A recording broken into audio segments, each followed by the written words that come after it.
आज का बाइबल का वचन यशायाह का ग्रंथ अध्याय 7 वचन 10 से 14 और अध्याय 8 वचन 10।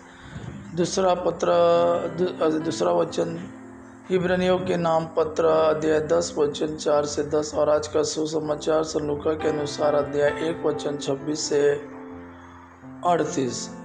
यशायाह का ग्रंथ अध्याय 7 वचन 10 से 14 और अध्याय 8 वचन 10। प्रभु ने फिर हाथ से यह कहा, चाहे अधोलोक की गहराई से हो, चाहे आकाश की ऊंचाई से, अपने प्रभु ईश्वर से अपने लिए एक चिन्ह मांगो। आज ने उत्तर दिया, जी नहीं, मैं प्रभु की परीक्षा नहीं लूंगा। इस पर उसने कहा, दाऊद के वंश, मेरी बात सुनो। क्या मनुष्यों को तंग करना तुम्हारे लिए पर्याप्त नहीं है, जो तुम ईश्वर के धैर्य की भी परीक्षा लेना चाहते हो? प्रभु स्वयं तुम्हें एक चिन्ह देगा और वह यह है, एक कुंवारी गर्भवती है, वह एक पुत्र को प्रसव करेगी और उसका नाम इमानुएल रखेगी।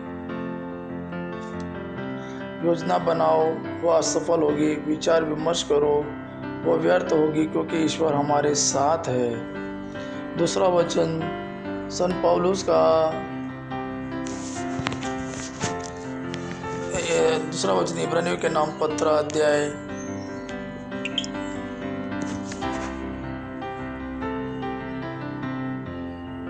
10 वचन 4 से 10। इब्रानियों के नाम पत्र अध्याय 10 वचन 4 से 10। सांडों तथा बकरों का रक्त पाप नहीं भर सकता, इसलिए मसीह ने संसार में आकर यह कहा, तूने न तो यज्ञ चाहा और न चढ़ावा, बल्कि तूने मेरे लिए एक शरीर तैयार किया है। तू न तो होम से प्रसन्न हुआ और न प्रायश्चित के बलिदान से। इसलिए मैंने कहा, ईश्वर, मैं तेरी इच्छा पूरी करने आया हूँ, जैसा कि धर्म ग्रंथ में मेरे विषय में लिखा हुआ है। मसीह ने पहले कहा, तूने यज्ञ, चढ़ावा, होम या प्रायश्चित का बलिदान नहीं चाहा, तो उनसे प्रसन्न नहीं हुआ। यद्यपि ये सब संहिता के अनुसार ही चढ़ाए जाते हैं। तब उन्होंने कहा, देख, मैं तेरी इच्छा पूरी करने आया हूँ। इस प्रकार वह पहली व्यवस्था को रद्द करते और दूसरे का प्रवर्तन करते हैं। ईसा मसीह के शरीर में के एक ही बार बलि चढ़ाए जाने के कारण हम ईश्वर की इच्छा के अनुसार पवित्र किए गए हैं। आज का सुसमाचार सन लूकस के अनुसार अध्याय 1 वचन 26 से 38।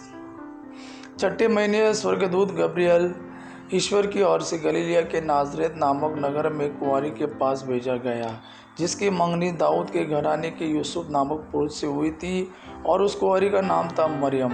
स्वर्गदूत ने उसके यहाँ अंदर आकर उससे कहा, प्रणाम, प्रभु की कृपा पात्री, प्रभु आपके साथ है। वह इन शब्दों से घबरा गई और मन में सोचती रही कि इस प्रणाम का अभिप्राय क्या है। तब स्वर्गदूत ने उससे कहा, मरियम, डरिए नहीं, आपको ईश्वर की कृपा प्राप्त है। देखिए, अब आप गर्भवती होगी, पुत्र प्रसव करेगी और उनका नाम ईसा रखेगी। वे महान होंगे और सर्वोच्च प्रभु के पुत्र कहलाएंगे। प्रभु ईश्वर उन्हें उनके पिता दाऊद का सिंहासन प्रदान करेंगे। वे याकूब के घराने पर सदा सर्वदा राज्य करेंगे और उनका राज्य का अंत नहीं होगा। पर मरियम ने स्वर्गदूत से कहा, यह कैसे हो सकता है? मेरा तो पुरुष से संसर्ग नहीं है। स्वर्गदूत ने उत्तर दिया, पवित्र आत्मा आप पर उतरेगा और सर्वोच्च प्रभु की शक्ति की छाया आप पर पड़ेगी। इसलिए जो आपसे उत्पन्न होंगे वे पवित्र होंगे, ईश्वर के पुत्र कहलाएंगे। देखिए, बुढ़ापे में आपकी कुटुंबिनी एलिजाबेथ के भी पुत्र होने वाला है। अब उसका जो बाँझ कहलाती थी, छठा महीना हो रहा है, क्योंकि ईश्वर के लिए कुछ भी असंभव नहीं है। मरियम ने कहा, देखिए, मैं प्रभु की दासी हूँ, आपका कथन मुझ में पूरा हो जाए। और स्वर्गदूत उसके पास से चला गया। यह प्रभु का वाणी है। प्रभु को धन्यवाद। आबा पिता की महिमा, पुत्र यीशु का प्रेम आप पर सदा सर्वदा बना रहे। आमीन।